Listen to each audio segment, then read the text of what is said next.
가뭄 같은 메마른 불안이 당신의 마음을 잠식한 적 있나요? 수백 년 전 조선 백성들도 끝없는 갈증 속에서 같은 공포를 느꼈습니다. 그들의 고통은 단순한 이야기가 아니라 당신의 내일을 지키는 지혜를 속삭입니다. 편안히 눈을 감고 역사의 속삭임에 귀 기울여 보세요. 비가 오지 않는 하늘이 가장 큰 비처럼 조선을 적셨습니다. 1970년 여름, 한양의 거리는 텅 비어 있었고 공기는 무거운 먼지와 굶주린 숨소리로 가득 찼습니다. 왕궁의 높은 담장 너머로도 백성들의 그림자가 길게 드리워진 채 비틀거리는 발소리가 들려왔습니다. 평화로운 조선, 세종대왕의 빛나는 유산이 여전히 빛나는 왕조에서 왜 이런 침묵이 가장 큰 절규가 되었을까요? 가뭄은 조용히 시작되었습니다. 1970년 4월, 봄비가 한 방울 떨어지지 않았습니다. 논밭은 갈라진 흙덩이로 뒤덮였고 강물은 바닥을 드러냈습니다. 평안도와 황해도에서 먼저 소문이 퍼졌습니다. 하늘이 노했다. 농부들은 손에 쥔 괭이를 내려놓고 하늘을 올려다보았습니다. 그들의 눈동자는 메마른 절망이 스며들었습니다.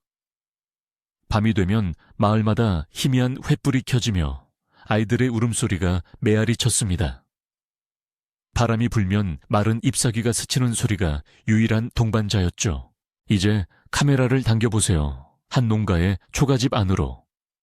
어머니는 텅 빈 솥을 문지르며 아이들을 달랬습니다. 곧 비가 올 거야.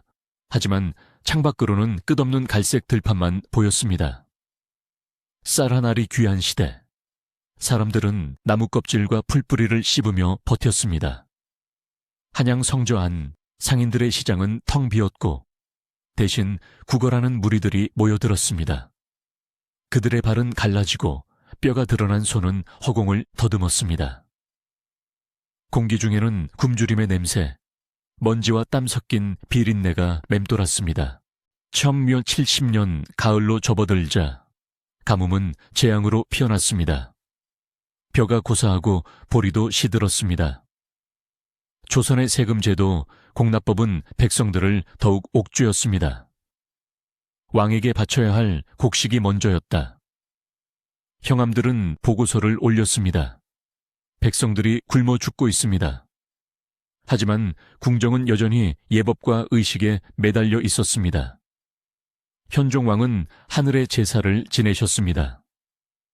태조의 덕을 빌어 비를 구했지만 하늘은 침묵했습니다.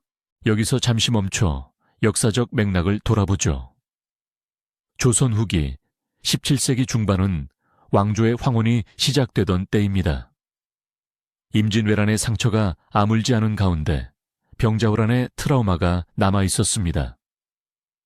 인구는 100만 명을 늦춰지르 넘어섰고 토지가 한정된 상황에서 가뭄은 치명적이었습니다. 조선의 농업은 강구에 절대적으로 의존했습니다. 연평균 강수량 하빌리미엘리트밀의 기후가 무너지자 전국적으로 20만 명 이상이 굶어 죽었다는 기록이 남아 있습니다. 에 따르면 1973년까지 이어진 이 가뭄은 경신대기근의 서막이었습니다. 왜 경신인가요? 1670년은 경신년 하늘이 경고를 내린 해로 기억되었습니다. 다시 장면으로 돌아갑니다. 1971년 겨울, 눈조차 내리지 않았습니다. 산맥은 메마른 뼈처럼 드러났고 사람들은 산으로 올라 나무를 캤습니다. 그러나 나무도 말라 비틀어졌습니다. 평양성 밖 마을에서 한 노파의 증언이 전해집니다. 아이들이 서로 잡아먹는 소리가 들렸다. 과장된 소문일 수 있지만 애는 식인 풍경이 생생히 기록되어 있습니다. 어둠이 깔릴 무렵 마을은 고요했습니다. 다만 바람에 실려오는 희미한 신음소리만이 밤을 채웠습니다. 가뭄은 사회를 무너뜨렸습니다. 도둑대가 나타났고 백성들은 산으로 도망쳤습니다. 한양의 거리에는 시체가 쌓였습니다. 관리들은 그것들을 끌어내 장사 지내느라 진이 빠졌습니다. 왕은 구휼책을 내렸습니다. 창고를 열고 주구를 풀었습니다. 하지만 양은 턱없이 부족했습니다. 부경호라는 구율소가 세워졌지만 줄을 선 백성들 사이에서 싸움이 벌어졌습니다. 공기 중에는 썩은 냄새가 진동했습니다. 이제 확대해서 보죠. 이 기근은 조선의 구조적 약점을 드러냈습니다. 양반 중심의 지배체제는 백성의 고통을 외면했습니다. 세금은 여전히 징수되었고 군역은 면제되지 않았습니다. 에 따르면 현종은 하늘의 뜻이라며 참았지만 이는 무능의 변명으로 여겨졌습니다. 경제적으로는 화폐 경제가 싹트던 때 백동화폐의 혼란이 가뭄을 악화시켰습니다. 곡물 가격이 폭등하며 부유층만 살아남았습니다. 이로 인해 계층 갈등이 싹텄고 후에 삼포해란 같은 반란이 일어났습니다. 1672년 봄 마침내 비가 왔습니다. 하지만 늦었습니다. 노는 이미 황폐했고 씨앗조차 없었습니다. 강물은 다시 불었지만 백성들의 몸은 말라붙은 땅처럼 갈라져 있었습니다. 마을마다 빈집이 늘어났습니다. 아이들의 웃음소리는 사라졌고 대신 바람소리만이 맴돌았습니다. 한양 궁궐에서 현종은 한숨을 쉬었습니다. 조선이 흔들린다. 이 가뭄은 단순한 자연재해가 아니었습니다. 그것은 조선판 아포칼립스의 씨앗이었습니다. 철취한 70년대 기근은 첫 95, 2008년에 대숙명 기근으로 이어졌고 수백만 명의 목숨을 앗아갔습니다. 역사학자들은 이를 작은 빙하기의 영향으로 봅니다. 동아시아 전체를 덮친 기후변화, 태양 흑점 감소로 인한 추위와 가뭄의 연쇄. 조선은 이를 이겨냈지만 왕조의 쇠퇴를 앞당겼습니다. 백성들은 더 이상 왕을 신뢰하지 않았습니다. 농민의 이동이 늘었고 상업이 피어났습니다. 역설적으로 이 고통이 근대화의 토대를 닦았습니다. 밤이 깊어갑니다. 조선의 들판에 서보세요. 메마른 바람이 스치고 별들이 고요히 빛납니다. 기근의 그림자는 사라졌지만 그 교훈은 여전히 살아 숨쉽니다. 눈을 감으시고 이 이야기를 품으세요.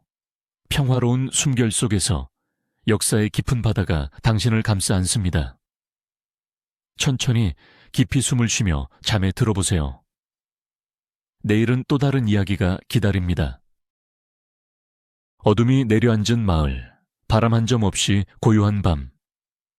아이의 울음소리가 들려야 할 시간에 침묵만이 무겁게 내려앉아 있다. 그 침묵 속에서 어머니의 손이 떨리며 칼을 쥔다. 배가 고파 미칠 것 같은 굶주림. 1678년 조선의 경신년. 평양성 밖 작은 촌락에서 벌어진 일이다. 그녀는 자식의 살을 베기 시작한다. 피비린내가 바람에 실려 퍼지지만 아무도 비명을 지르지 않는다. 이미 모두가 그런 밤을 살아온 터라 이 장면은 단순한 상상이 아니다. 조선 후기실록에 고스란히 남아있는 증언이다. 경신대기근 청기와 70년대 후반부터 80년대 초까지 조선 전역을 휩쓴 아포칼립스. 백성이 굶어 죽는 게 아니라 서로를 먹어치우는 지옥. 왜 이런 일이 벌어졌을까?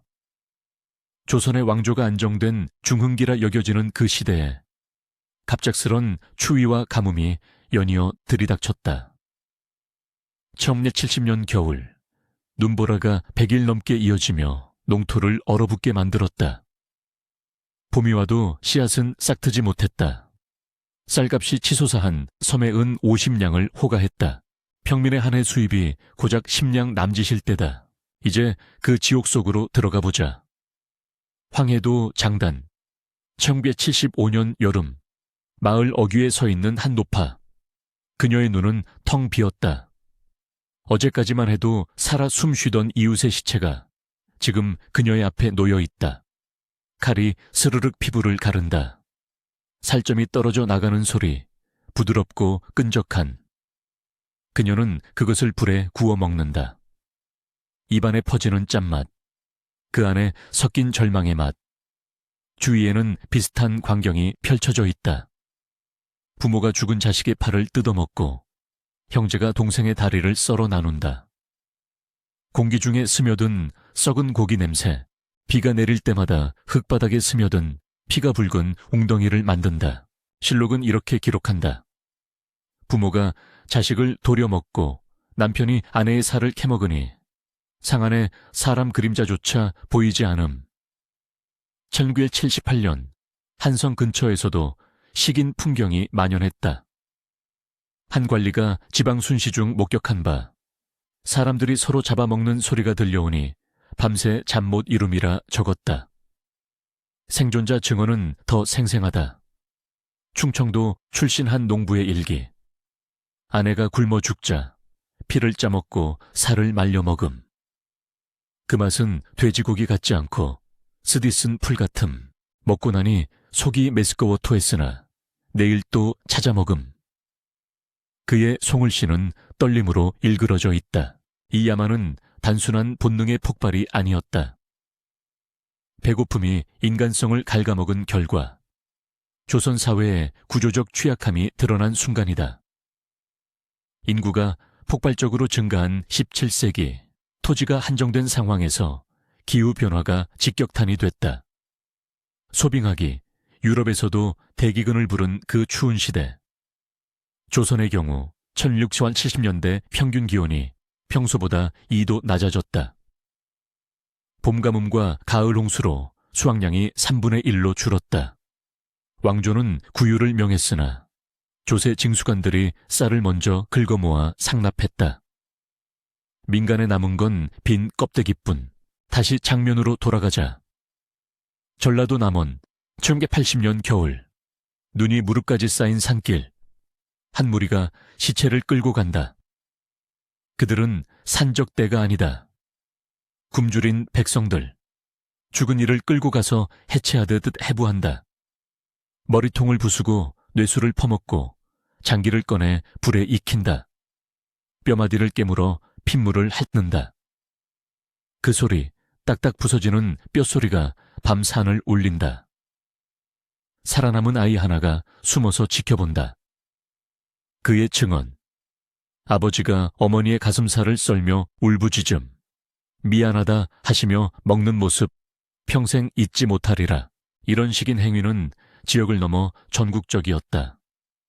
평안도, 함경도 상안에서도 1976년 한 관리의 보고서에 사람 고기를 장터에 내다 팔아 은전 몇 푼에 거래라고 적혔다. 심지어 사람 간을 약재로 위장해 팔았다. 왕실조차 피해를 입었다. 숙종실록에 기근으로 백성이 서로 먹어치우니 도성박 시체가 산처럼 쌓임이라 기록됐다. 수십만 명이 굶어 죽거나 먹히며 사라졌다.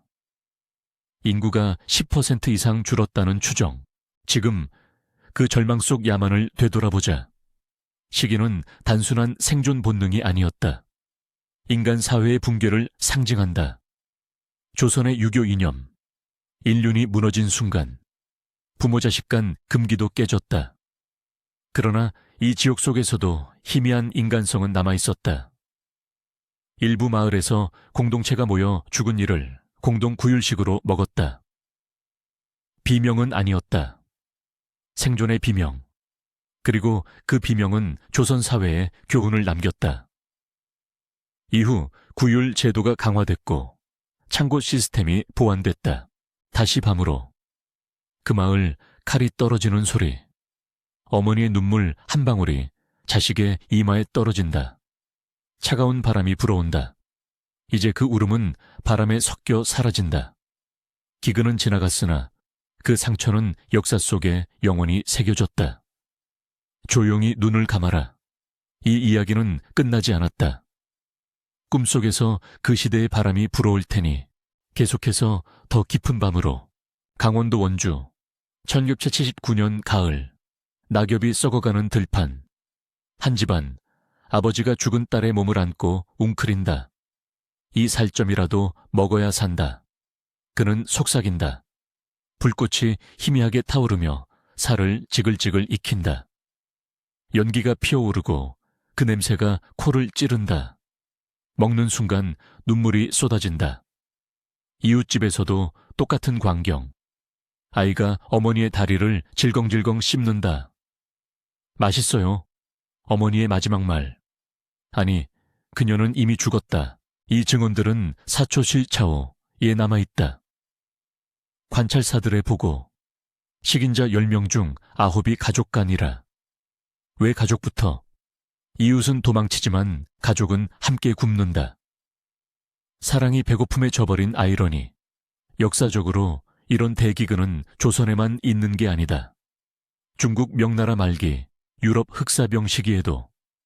하지만 조선의 경우 기록이 상세하다. 실록이 그 야만을 직시했기 때문이다. 이는 왕조의 성찰이었다. 천재지변에 백성을 지키지 못함이라 자책한 숙종. 경기도 양주 1981년 봄. 기근의 여파. 살아남은 자들이 모여 앉아 이야기한다. 인간 고기 먹은 자는 지옥에 떨어질까? 한 노인이 묻는다. 대답 대신 침묵. 그들의 손엔 여전히 떨림이 남아있다. 뱃속엔 죄책감이 꿈틀거린다. 그러나 살아남았다. 그 비명이 부른 생존. 이제 바람 소리만 들려온다. 눈꺼풀이 무거워진다. 그 시대의 고통이 부드럽게 스며들어 잠을 청하게 한다. 평화로운 밤. 궁궐의 금빛 기와 아래 왕의 어가 유자스가 천천히 움직인다. 현종의 얼굴은 창백하다. 밖에서는 바람이 스산하게 불어오고 한강의 물소리가 멀리서 들려온다. 그런데 그 물결처럼 고요한 궁안에서 갑자기 날카로운 비명이 터져 나온다. 폐하, 백성들이 굶어 죽습니다. 한 관리가 바닥에 엎드려 울부짖는다. 왕조의 심장, 창덕궁 한복판에서 울려 퍼지는 절규. 이 소리는 기근의 시작이 아니라 이미 무너지기 직전의 조선의 마지막 숨소리였다. 겨울바람이 한양의 거리를 스치며 지나간다. 1970년대 초 경신대기근의 절정. 눈보라가 불 때마다 거리마다 시체가 쌓인다. 굶주린 아이들의 눈동자는 텅 비었고 어머니들은 아직 미동도 하지 않는 아이의 가슴에 젖을 물리려 애쓴다. 공기는 굶주림의 냄새로 가득 차 있다. 썩어가는 고기와 흙탕물 섞인 콧소리. 백성들은 나무 껍질을 씹고 풀뿌리를 캐먹으며 심지어 서로의 살을 갈구한다. 한양성 밖 마을에서는 식인 풍경이 펼쳐진다. 어둠이 내리면 그림자처럼 움직이는 사람들이 시체를 끌고 간다. 이 공포의 풍경 속에서 왕의 궁궐은 고요하다. 현종은 어쩔 줄 모른 채 서 있다. 그의 손은 떨리고 눈은 멀리 한강을 바라본다. 이제 잠시 거리를 벗어나보자. 이 기근은 단순한 자연재해가 아니었다. 조선의 중기 1970년대부터 1680년대까지 이어진 경신강신 이민 렌인. 대기근은 왕조의 구조적 병폐를 드러낸 재앙이었다. 임진왜란 이후 황폐화된 농토, 그리고 효종과 현종 시기에 잦은 한파와 가뭄이 겹쳤다. 하지만 진짜 원인은 관료들의 부패였다. 조세는 제대로 거두지 못하고 창고의 곡식은 상류층의 사유물이 되었다. 살인파와 훈구파의 파벌 싸움은 백성의 생명을 쥐락펴락하는 도구가 됐다. 현종 10년 1일 10일 궁궐에서 구율책이 논의되지만 대부분 형식에 그쳤다. 왜냐하면 지방 수령들은 상납금을 위해 백성의 마지막 쌀알까지 뜯어냈기 때문이다. 이 무능은 기근을 키웠고 조선의 심장을 서서히 압박했다. 다시 궁궐로 돌아가 보자. 현종의 어조 앞에 무릎 꿇은 신하들. 전하, 호남에서 반란이 일어났습니다. 보고서는 떨리는 손으로 읽힌다. 창덕궁의 촛불이 일렁이고 바람소리가 문틈으로 스며든다. 현종은 한숨을 내쉰다. 그의 통치는 일용곡시 9년부터 시작됐지만 북벌의 야망은 좌절됐고 이제 기근이 모든 것을 삼킨다. 구유를 위해 전매제 전매치를 도입하려 했으나 관료들의 반발로 무산됐다. 대신 백성들에게 빌려준 곡식은 이자와 함께 더 큰 빚이 됐다. 밤이 깊어지면 궁궐 담장 너머에서 들려오는 소리, 굶주린 백성들의 발자국 소리, 그리고 희미한 울음. 왕은 잠들지 못한다. 그의 꿈속에는 붉은 불길이 피어오른다. 이제 숙종시대로 넘어간다. 현종이 1080년에 쓰러진 후 숙종의 궁궐은 여전히 절규로 가득하다. 1082년 이민년, 기근은 절정에 달한다. 한양의 거리는 시체로 메워지고 강계는 떠내려가는 알몸의 유체들이 보인다. 공기는 차갑고 습하다. 비가 내리면 흙탕물이 시체를 덮고 개들이 그 위를 맴돈다. 숙종은 서인들의 환심을 사기 위해 갑신환국 지하션 환주를 일으키지만 백성의 고통은 외면한다.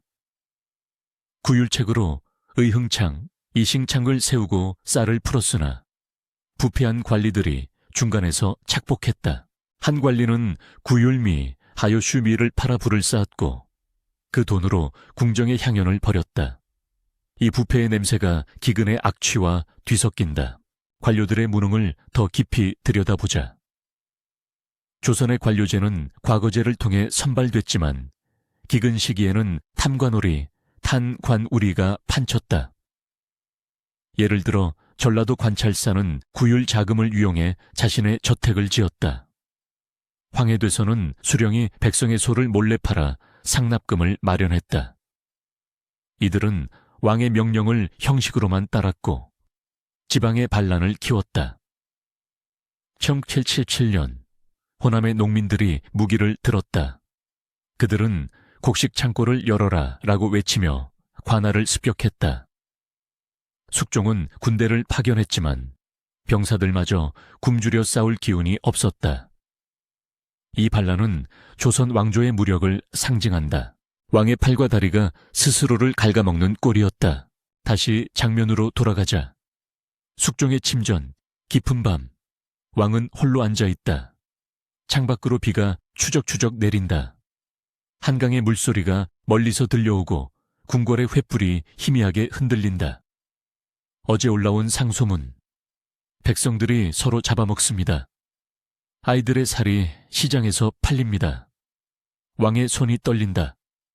그는 구유를 명하지만 이미 늦었다. 거리에서는 그림자 같은 사람들이 움직인다.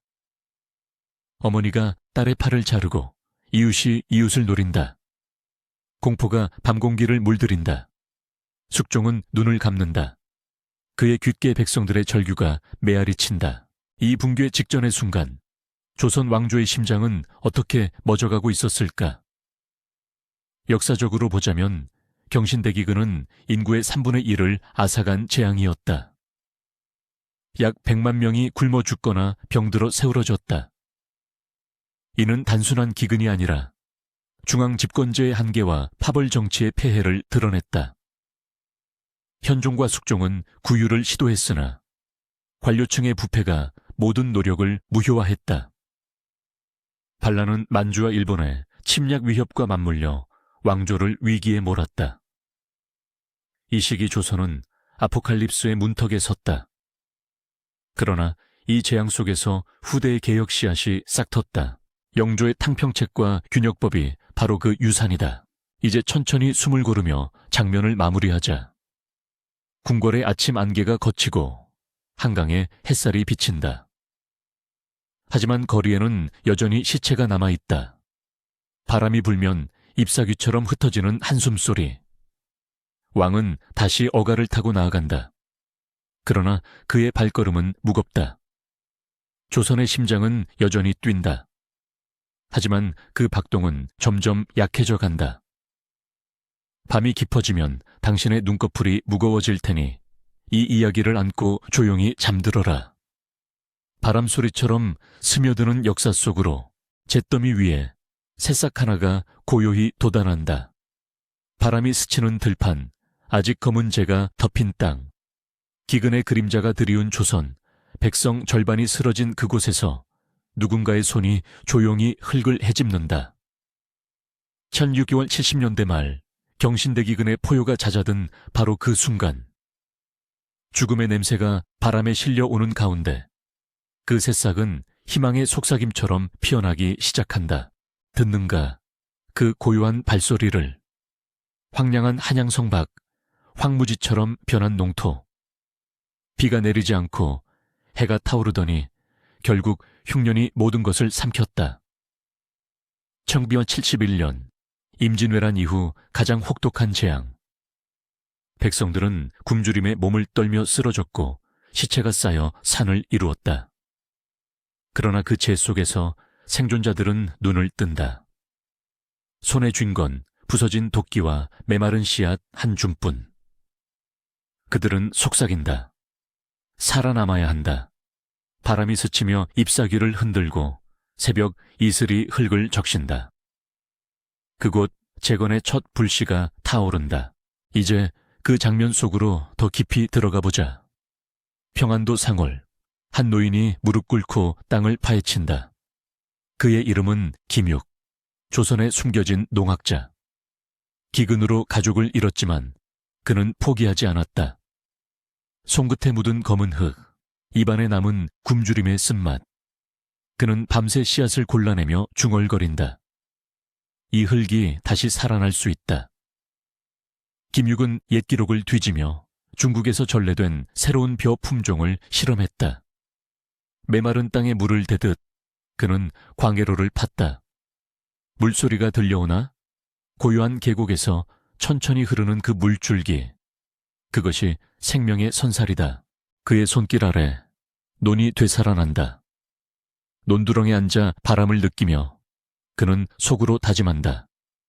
이 한 아래씨가 백성을 살린다. 이 혁신의 비밀은 단순하지 않다. 역사적으로 보자면 경신대기근은 조선 중기 최대의 인구 재앙이었다. 양침이 70년대 중반부터 천유비 80년대 초까지 연이은 흉년으로 인구가 1400만에서 700만으로 반토막 났다. 왕실마저 흔들렸다. 현종의 조정은 굶주린 백성의 신음에 시달렸다. 그러나 이 재앙 속에서 조선의 지식인들은 3인기득 시민 치투이라는 정신으로 일어났다. 즉 선비와 백성이 함께 나서라는 교훈. 김육 같은 실학자들이 등장한 배경이다. 그들은 유교 경전이 아닌 실증적 농업 혁신을 추구했다. 광해 기술, 새로운 작물 도입, 이는 후대의 정약용, 박지원으로 이어지는 실학의 뿌리다. 잿더미에서 피어난 이 불씨는 조선 왕조를 300년 더 연장한 원동력이 되었다. 다시 장면으로 돌아가자. 전라도 나주평야. 새벽 안개가 자욱한 들판, 한 무리의 여인들이 모여든다. 그들은 기근의 생존자들. 손에 쥔 건 김육의 씨앗과 함께 전해진 지식. 이렇게 심으라. 바람이 그들의 치마를 스치고 흙냄새가 코끝을 간지린다. 그들은 서로 손을 잡고 논을 메우고 물길을 트는다. 굶주림의 공포가 아직 가시지 않은 눈빛. 그러나 그 안에는 결의가 서린다. 한 여인이 속삭인다. 우리 아이들이 살게 하자. 그들의 노동은 밤낮 없이 이어진다. 해가 지평선에 닿을 무렵 첫 싹이 돋아난다. 녹색의 그 빛이 잿더미를 뚫고 솟는다. 고요한 밤, 별빛 아래서 그들은 노래를 흥얼거린다. 희망의 멜로디, 바람에 실려 퍼진다. 이 재건의 물결은 한 지역에 그치지 않았다.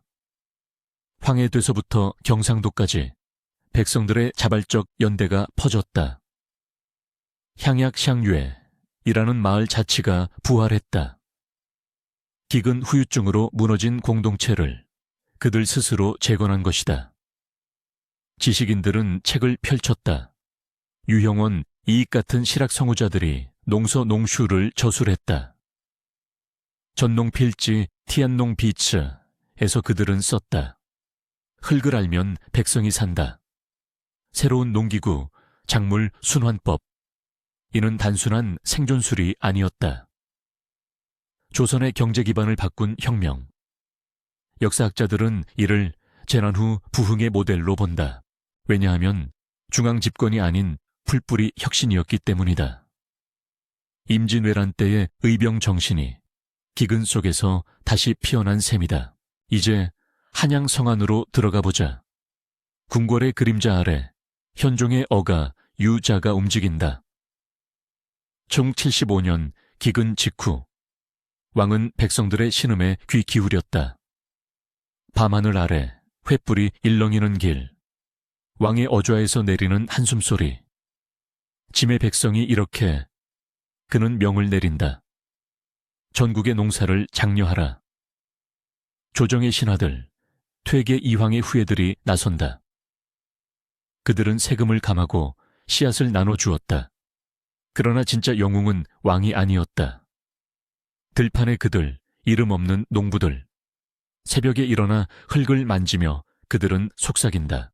이 땅이 우리 조상을 지킨다. 비가 내리기 시작한다. 기근의 메마름이 끝난 신호. 물방울이 잎을 타고 흘러내리는 그 느낌. 생명의 속삭임. 이 재건 과정은 오늘날에도 교훈이다. 현대 재난학에서 경신대기근은 회복력, 레실리언스, 의 상징으로 연구된다. 인구 절반 소실에도 불구하고 20년 만에 조선은 회복했다. 비결은 혁신과 공동체. 김육의 품종 개량은 쌀 생산량을 30% 높였고 이는 후대 청나라에도 영향을 미쳤다. 잊힌 영웅들, 김육, 유형원, 그리고 수많은 백성들.